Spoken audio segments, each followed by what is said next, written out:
Gavumenti ya Israeli yewaanye nga bwekubya ekifo ekyongera omutindo ku petroli ekya Iran ekya Petrochemical Site ekkolero erikola ebintu ebiva mu petroli.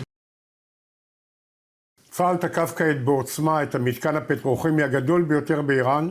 Obulumbaganyi buno bukoleddwa Basaluya Site bujjidde mu kiseera nga Pulezidenti wa America Donald Trump yakalabula nti bagenda kuba buli makuŋŋaanyizo g'amasannyalaze amafuta n'entindo ebya Iran kasalutuuka olunaku olw'enkya nga baganya okuggula akagolomola ka Strait of Hormuz.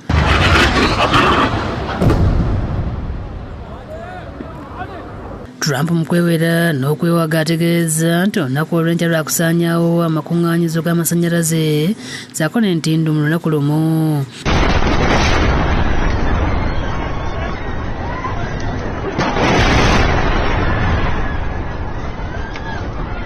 Mu ekyo Iran era etegeeza nti abadde omukessi waabwe owa Islamic Revolutionary Guard Corps Majid Kandemi atiddwa mu nnumba Israeli ne America ze babakozeeko enkya ya leero.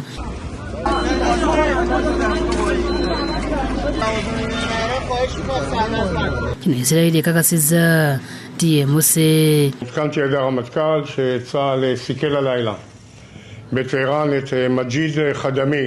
Isiraeli weekubidde ekifo ky'amafuta ekyasaluye nga wakayita ssabbiiti bbiri nga kye bajje balumbe ekkuŋŋaanyizo lya gaasi erya South Pass Gas Field ng'ennaku z'omwezi 18 omwezi oguwedde ekyaviirako ebbeeyi ya gaasi mu nsi yonna okulinnya.